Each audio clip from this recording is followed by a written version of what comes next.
relevante. Esse tema virou, inclusive, gente, livro que o Rui Cruz está aqui com a gente, psicólogo, vai falar sobre esse assunto. Eu vou deixar ele falar qual é o assunto. Boa tarde, Rui, seja bem-vindo. Boa tarde, é um prazer estar aqui com vocês mais uma vez, falando de um tema relacionado à saúde mental, em especial saúde mental do trabalhador do SUS. Olha só, ele estava aqui falando nos bastidores pra gente que foi tanto assunto que vai lançar um livro. Vamos logo falar do lançamento aí desse livro, Rui, antes da gente entender como é que você chegou em todas essas ideias. Perfeito. O lançamento do livro será amanhã, às 19 horas, lá no Shopping São Luís, na livraria Amei. E aí eu tô convidando as pessoas que têm interesse em saber um pouco mais sobre saúde mental, em especial daqueles que cuidam, né, dos profissionais do SUS, para estar compartilhando os meus pensamentos, em especial daqueles que foram produzidos durante o meu mestrado, que ocorreu pela Universidade Federal do Rio Grande do Norte, onde eu tive como objeto de estudo os profissionais da UTI do Hospital Carlos Macieira no período da Covid. Ah, gente, tá vendo aí, o nome do livro é Suspiros e Relatos, e aí com certeza tem muito relato interessante, né, Rui? Tem, são relatos da percepção deles acerca do que seria sofrimento psíquico, relatos também relacionados aos problemas, às questões do trabalho e de qualidade de vida. Então, a gente pode perceber que durante o período de Covid, muitos desses profissionais tiveram situações de sofrimento que ultrapassou aquele simples da gente em lidar com o trabalho, com o estresse, com a ansiedade que todos nós temos, independente da nossa profissão.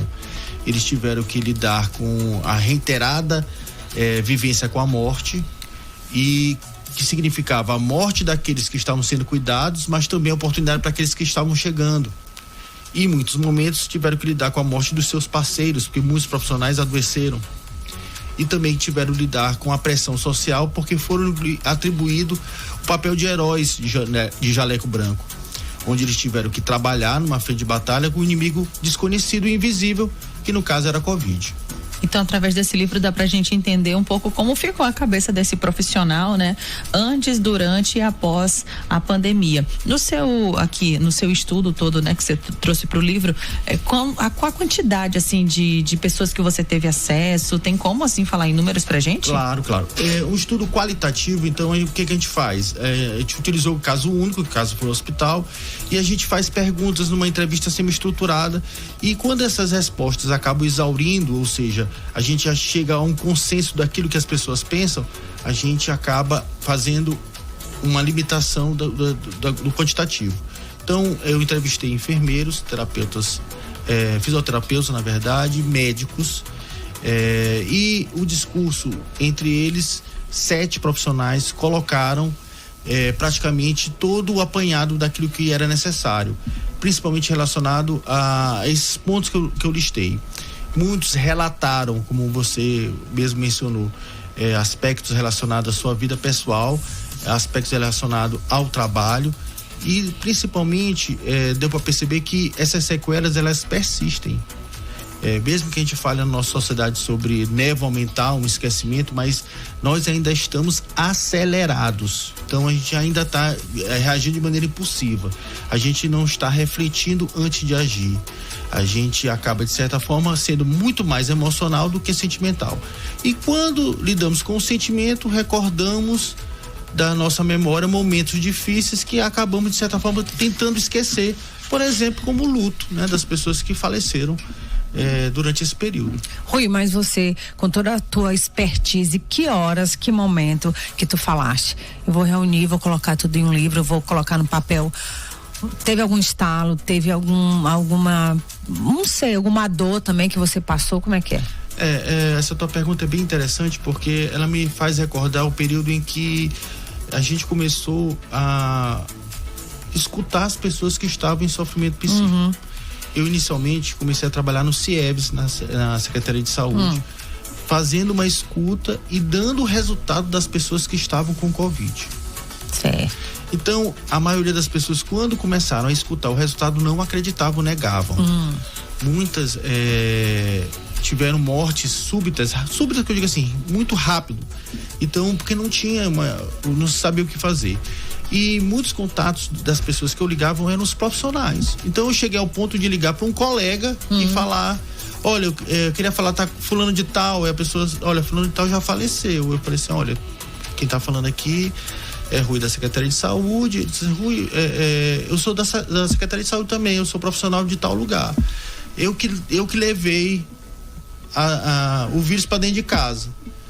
Mas eu não sabia que era Covid. Eu disse: pois é, Covid. Então, minha avó também, tal pessoa também. Então eu comecei a perceber que esse profissional estava lidando com um sofrimento que ultrapassava os seus limites, mas mesmo assim ele ainda permanecia em pé. Então, o que eu fiz foi propor, né, no período do mestrado, um projeto terapêutico para o profissional da saúde. O que seria projeto terapêutico? É chegar dizendo um protocolo. Quais são as ações e atitudes que a gente precisa fazer para cuidar da saúde mental do trabalhador? Quando eu apresentei isso para o mestrado, meu orientador, Dr. Maurício Macedo, que é psiquiatra, ele disse que eu teria que me preocupar primeiro com o início.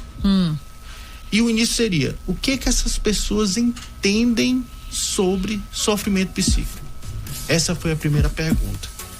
E nas minhas chamadas eu cito qual é a percepção dessas pessoas. Eu coloco os relatos das pessoas.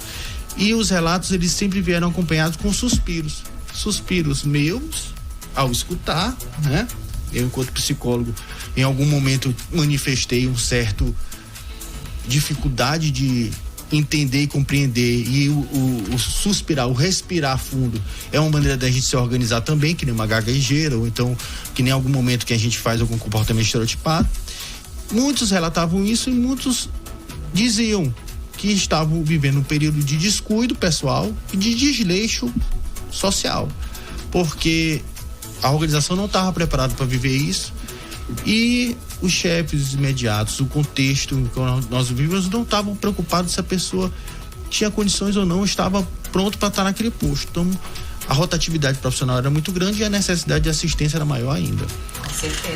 Com certeza. E você tocou em um assunto que seria, né, minha próxima pergunta para você, que é justamente isso. Você, como psicólogo, né, você trabalha muito a questão da mente. Quando você começou a escrever esse livro, tenho certeza que você era ali uma pessoa, ouvindo aquilo também houve uma transformação em você enquanto psicólogo, né? Tanto que você falou que ouvia ali com suspiros, né? Então, assim, a lição que você tira disso e um pouco da sua reflexão autopessoal mesmo, assim, de como você começou escrevendo esse livro e como você terminou. A sua forma de pensar mudou, você se tornou assim uma pessoa que, como é que eu posso dizer, não seria mais humana, né? Mas assim, um olhar diferente em relação ao próximo. Mesmo que a gente não busque a palavra humana, né? Mas a gente acaba eu tentei buscar alguma palavra. Mas a gente acaba vendo assim, o que seria humano, seria digno, né? Aquilo que seria digno. E engraçado, como eu estou retornando ao meu período, eu estava finalizando meu curso de Direito. Hoje eu sou advogado também. E eu utilizei muito dos direitos fundamentais, constitucionais, como base para fazer o meu mestrado. Então eu consegui, de certa forma, atrelar a saúde, a gestão, o trabalho, né? E os direitos fundamentais que aqui a gente coloca como ser humano, mas dignidade. O que ficou claro para mim, né, e aí na minha vida pessoal, é que a gente tem que ter um olhar diferente sobre o cuidador. E aí, quando eu chamo cuidador, eu tô falando do profissional do SUS que está na UTI, claro, como qualquer outro profissional do SUS que está atuando, mas eu também busco um olhar diferenciado para aquele que está dentro de casa, cuidando de alguém da sua família, se colocando à disposição de cuidar enquanto outros estão tendo que trabalhar. O cuidado não é considerado um trabalho. Além daqueles que trabalham com cuidado, não são valorizados como tal. Porque o cuidado é afeto, porque o cuidado é obrigação, porque o cuidado leva, de certa forma, um olhar diferenciado do que seria algo monetário. Então, por isso que muitos desses profissionais relatam que eles estão trabalhando para conseguir melhorar sua qualidade de vida.